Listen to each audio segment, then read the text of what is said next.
All right, yeah. So virtual assistants, VAs can either be in your country, they can be overseas. Language and time zones can be an issue. And today we have our guest Pamela McCoy. Pamela, it is wonderful to have you here. Let's talk about this virtual assistants, often called VAs, and technology. Pamela, let's ask you, because you brought this question to us, and Yes. you want to scale your business. So tell us, what are your thoughts, and what would be the most helpful for you and your business? So I've been looking at both sides of the coin, if you will, hiring someone local, remote but local, meaning in the US, as well as considering overseas. One of the factors, of course, is always pricing, right? Because as an entrepreneur, as a small business, you always have to focus on those dollars. Every penny counts, right? So you have to be really strategic about spending the monies. And so, as you would imagine, some of the companies or things that are available overseas, if you will, or outsourced, they're much cheaper than in the US. But what's the quality? What's the qualification? There are hurdles, or as it relates to managing them effectively.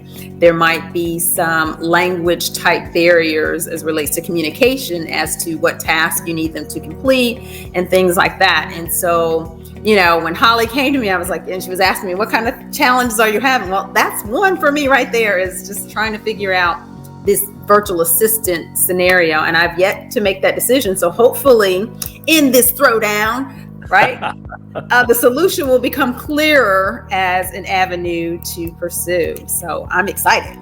All right, yeah. So virtual assistants, VAs can either be in your country, they can be overseas.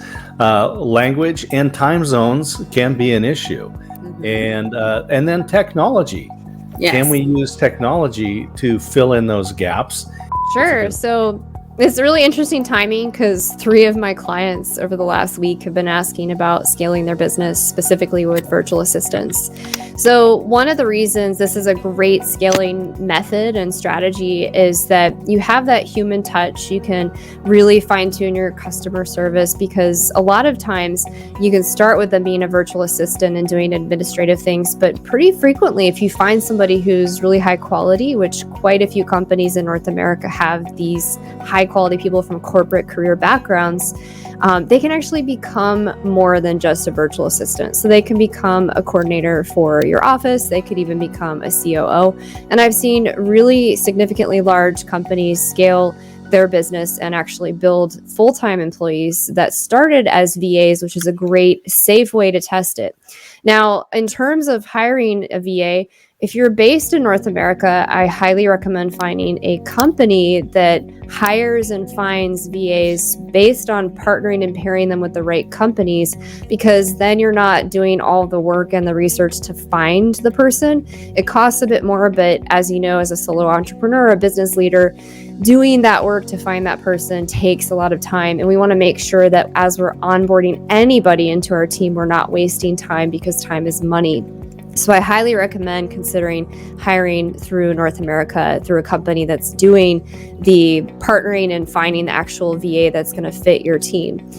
And so that's my point one, is just that you can scale with human touch, personalization, and thinking long term. You can actually create them into a full-time position longer term if you find the right person. So investing your dollars and time in the right company for the right partnership is really important. Well, Holly, this is great. So I, by the way, am a fan of both, of using technology and of hiring people, whether we call them virtual assistants, but really they are a team member and they're a contract employee. And not many of us that are small business entrepreneurs have had the experience of shopping for hiring and onboarding employees. So I like the idea of using a company. So one of the benefits that I like about the technology is that it does work 24/7. So if a customer is ready to book an appointment, if they're ready to pay an invoice, if they're ready to take advantage of any of the services that you offer, 7/24, they're available. Yeah. But one of the problems that I have found with computers is they often do what I tell them, not what I want. But I think there's the same thing with virtual assistants, that being a remote employee, whether they're domestic or they're over in a different country, in different time zones, you still need to be clear about the tasks and processes that will make your business flow.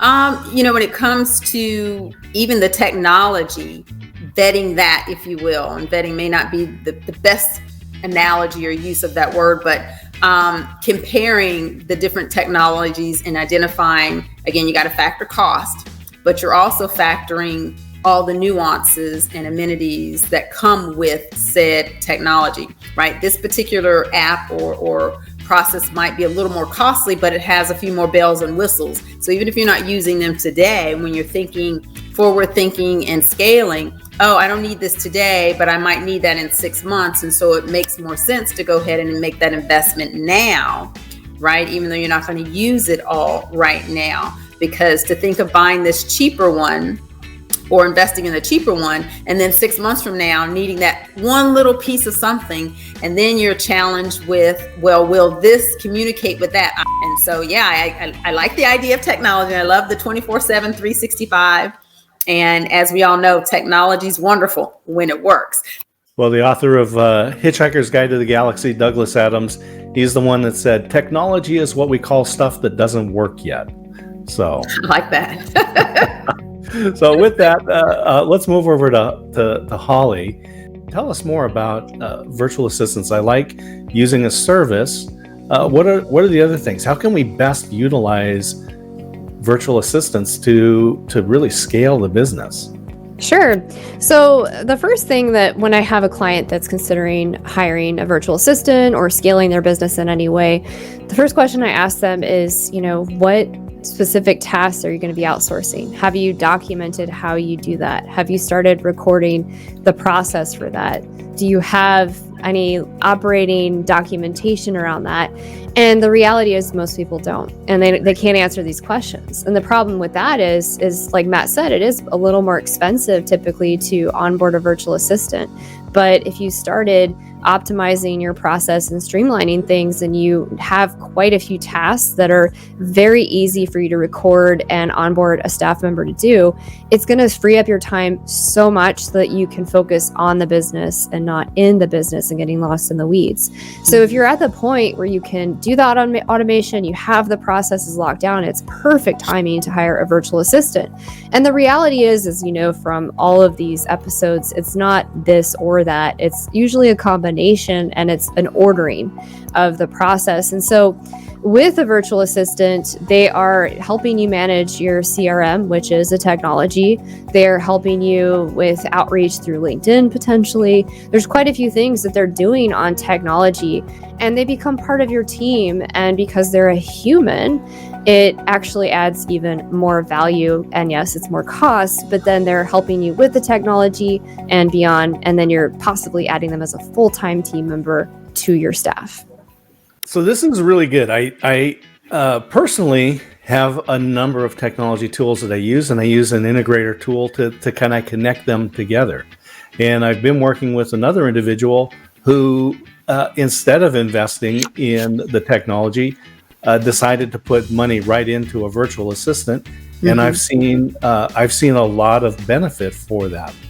I think I'm leaning more to this hybrid side. The VA, I can't give up on that. That human touch has a lot of value. I like what Holly was saying about, you bring them in as a VA, but again, even like I was talking about forward thinking, right? This VA that you hire, you're looking at their skill sets, their ability to catch on to things fast, because you could forward think that, oh, I could see this person doing or taking on these additional responsibilities or what have you.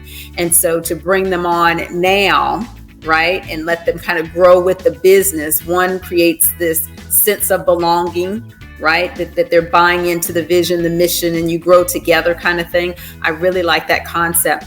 The big integrator that I use, and I'm not an affiliate here, but I do use Zapier, to connect. Okay. Zapier works with many different platforms.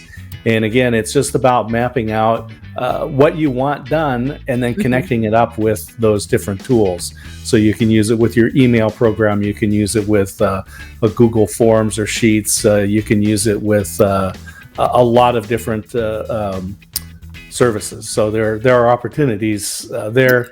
So to recap why I think hiring a VA is better. One, I'm hearing so much from my clients and the world today about doing work in isolation.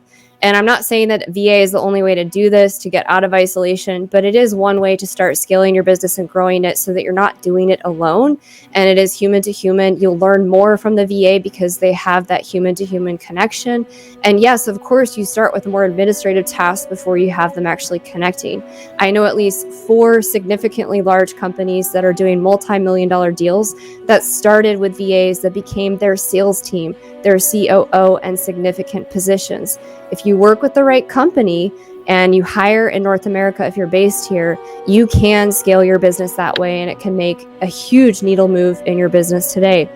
The next thing is you can actually hire for the technical skills and the technology gaps you have in your business today, and you can find the VA that has that experience to help you navigate that not alone and figure out step by step which bits of technology you want to take on to improve your customer experience and make the pain less painful for the problems you're solving in your particular industry.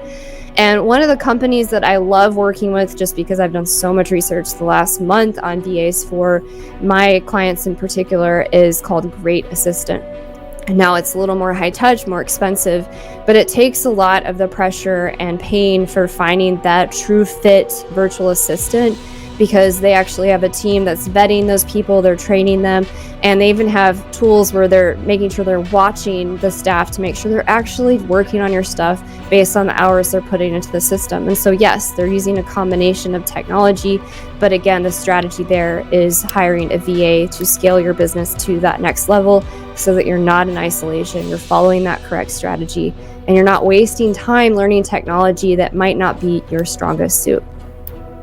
I love technology. I use a lot of it. I use the integrators, and I wish that I had hired a virtual assistant earlier on in my business to do the $20 an hour tasks so that I could focus in on the $200 an hour tasks and scale my business and to get them to do all this technology and integration. So today's winner in the Business Builder Throwdown Season 2, Episode 1 is the virtual assistant, and Holly Jean Jackson. I concur. All right. When our guest, Pamela McCoy, agrees with the winner, we know we have been successful. So we thank you so much. Congratulations, Holly, on the win. Thank you. Hey, this has been great, Pamela. I hope a lot of people reach out to you. Thank you for joining us here on Episode 1, Season 2, the Business Builder Throwdown. For Holly Jean Jackson, for Matt Rouse, and for myself, D. Scott Smith, we just say thank you for joining us on the Throwdown, and fight the good fight. And next week, we'll be talking about sales strategies to scale your business. Yes. All right. Cheers, everyone. All righty. Bye-bye.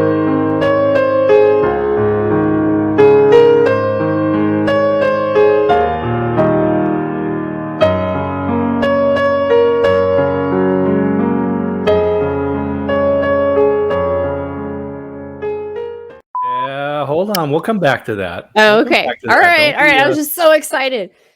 At the end of Season 1 of the Business Builder Throwdown,